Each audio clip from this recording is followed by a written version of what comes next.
and a retest of the June lows. It's official. As of today, the bear market just hit a brand new low. Within the S&P, we're off almost a full 2 percentage points. So I've been waiting for a crash like this for over a decade. Since I was a fresh hedge fund analyst back in 2012, we would stand around the water cooler and wonder about what type of stocks we'd buy if the market took a dive like it did in 2008.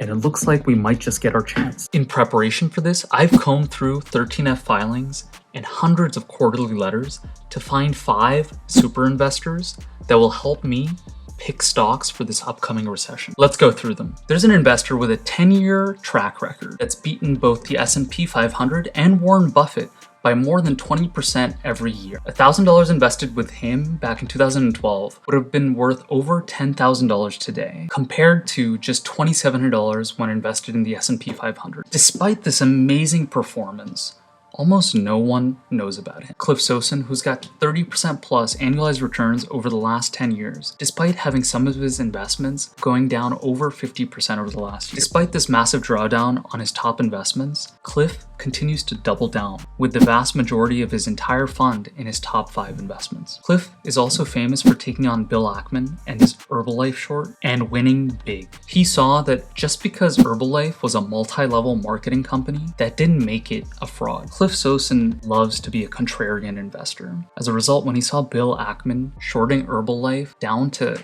pennies on the dollar, he had to jump in because he looked at the supplements that Herbalife sold to its distributors, and he found that you could resell those supplements on eBay for more than Herbalife, the corporation, was selling them to its own distributors. As a result, as a person entering the Herbalife distribution business, you could always make your money back by just selling your product on eBay. Multi-level marketing is only a fraud if you're not actually selling the product to the end buyers. Instead, if most of the sales tend to be taking place to other people that are getting into the business of selling those supplements. Herbalife didn't have that problem. Their supplements actually had a market. They had a cult following and many buyers for these supplements. Cliff looked at this one data point and he was convinced that Bill Ackman was going to lose on this short, and he took a massive bet against him on the other side. And as a result, he won big. Today, his second largest position is Carvana, a stock that's down 90% from its highs. Despite that, Cliff continues to buy into the stock because he has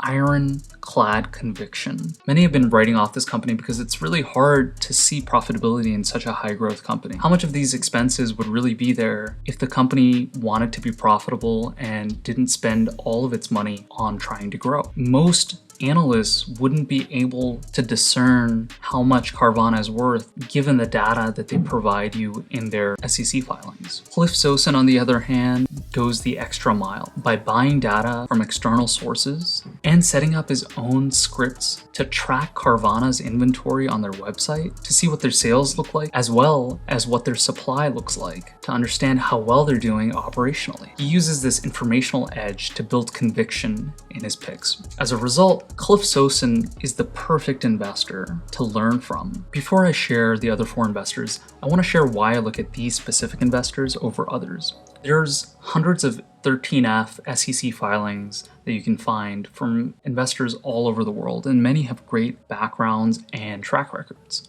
But there's only a few that you can get real insight from. For me, there's 4 simple rules for finding insight in 13F filings. First and foremost is to only look at high conviction bets. Those are investments that make up at least 10% of an investor's portfolio. If it's anything less than 10%, then it's clear that the investor doesn't have enough conviction to hold a large portion of this company. 2, only look at the buys that an investor makes. Don't look at the sells, because there's only one reason to buy a stock, and that is because you want to make money on it.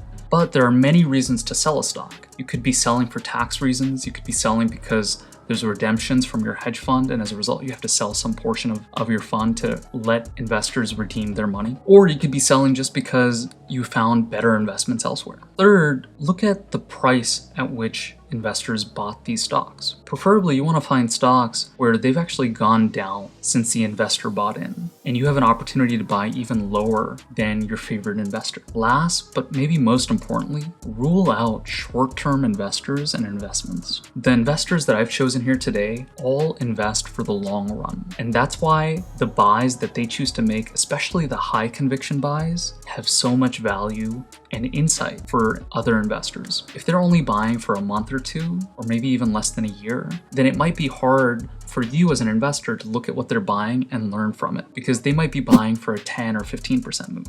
But many times when an investor is buying for multiple years, they're looking for a multi-bagger return. With that in mind, let's jump to the next investor, the investor with the longest track record out of pretty much any investor out there. And he has clearly beaten the market since the 1950s. Of course, I'm talking about Warren Buffett. Despite his multi-$100 billion fund, you can still get a lot of insight from what he's buying, if you look at it the right way. If I was to boil down Buffett's investing strategy to just one thing, it would be margin of safety. He's putting so much money to work that what he focuses on more than anything else is not losing money for his investors. As a result, first he looks for moat or competitive advantages in the companies he's buying.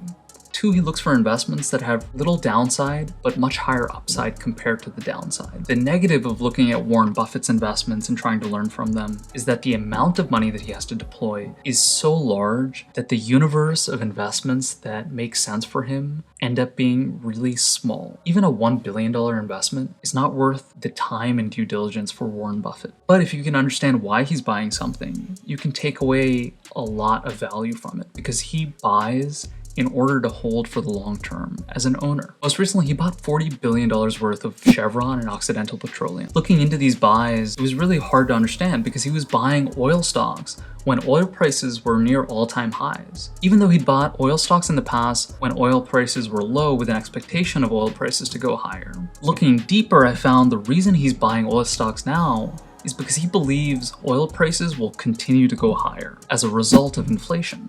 And furthermore, his view on oil stocks is actually divergent. Oil stocks are actually trading quite cheaply because most investors believe that oil prices will start to come back down. Next is Maaiz, the perfect Buffett disciple. He's taken everything he can from Warren Buffett and Charlie Munger and tried to apply it at a smaller scale. As a result, he's given himself some room to outperform Warren Buffett himself because his universe of investments is so much bigger. He's also a great investor to follow because just like Buffett, his investments are massive, greater than 10%. And the nice thing is, as he likes to say himself, his investments always tend to go down right after he buys them, before eventually making him a lot of money. He has gone from investing in stocks that were selling for much below what they're worth to investing in stocks that have decades of growth ahead of them, what he likes to call spawners.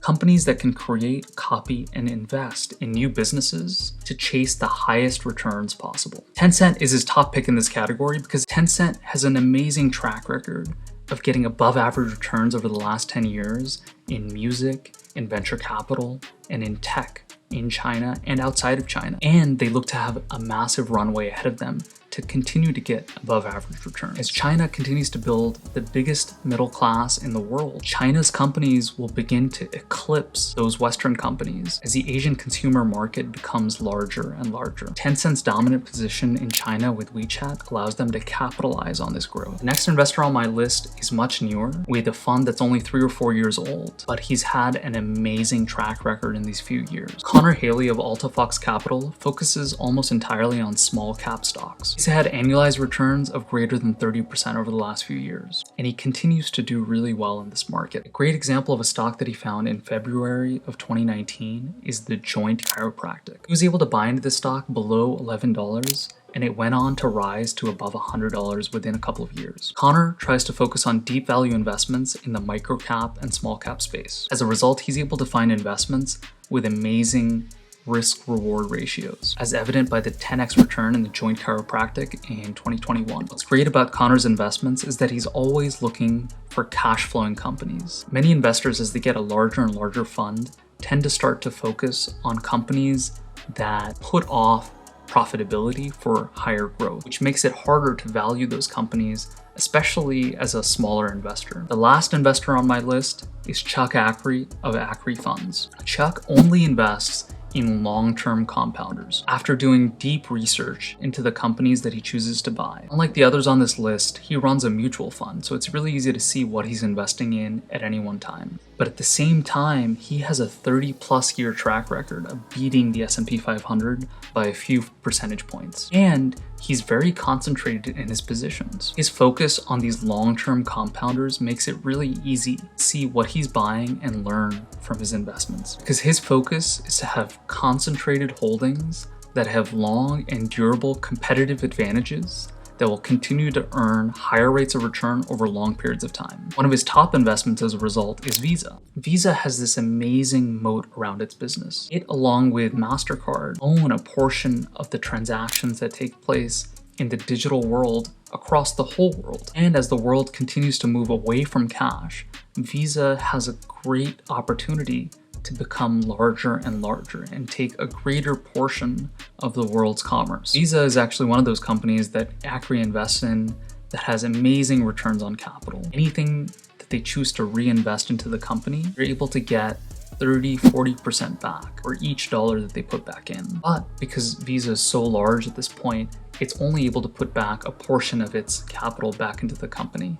And as a result, they also have a dividend. So those are the 5 investors that I like to look to for stock ideas, because the investments that they're buying have high conviction and they plan to hold for a long period of time. So even if I look at what they're buying and choose to start research now, I'm not that far behind. But there are a few investors that are amazing at what they do. Looking at their 13F filings from the SEC doesn't add that much value. First and foremost is any fund that has positions that are less than 10%. I'm looking at Howard Marks and Tom Gaynor. In some cases, their funds have more than 50 positions. It's really hard to find the signal in the noise there. The next investor that I don't really look to for investment insights is Michael Burry, because his investments are about market timing first and long-term investment later. On top of that, he's often putting much of his fund into exotic options and things that don't really show up in 13F filings,